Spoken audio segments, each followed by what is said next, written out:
Нова рунда партиски пресметки за наводни руски конекции. СДСМ низ соопштение денес прашуваат што би рекол генералниот секретар на НАТО Марк Руте за почесниот конзул Душан Адамовиќ и за најблискиот соработник на Мицкоски, вице-премиерот Иван Стојковиќ, кои според нив имаат блиски врски со Русија.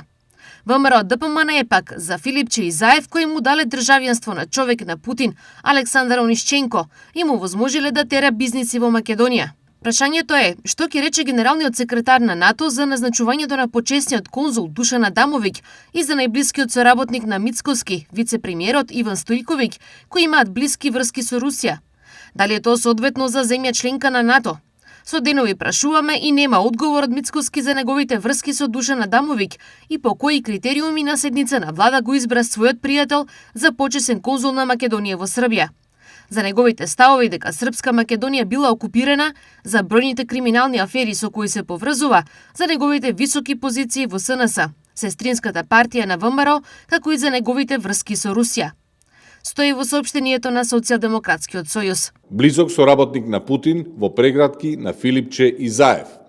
СДС на Венко Филипче и Зоран Заев му даде државјанство на човекот на Путин Александар Онишченко и му овозможи да тера бизниси во Македонија.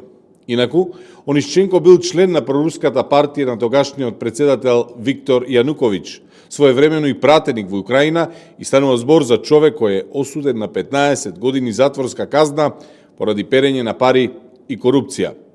Кога Онишченко беше баран со меѓународна подерница од родната му Украина, кога сите држави не го примаа и не му даваа престој, СДС на Филипче Изаев ја отворија вратата на рускиот бизнис и Путин за преку Македонија да прават пари во Европа.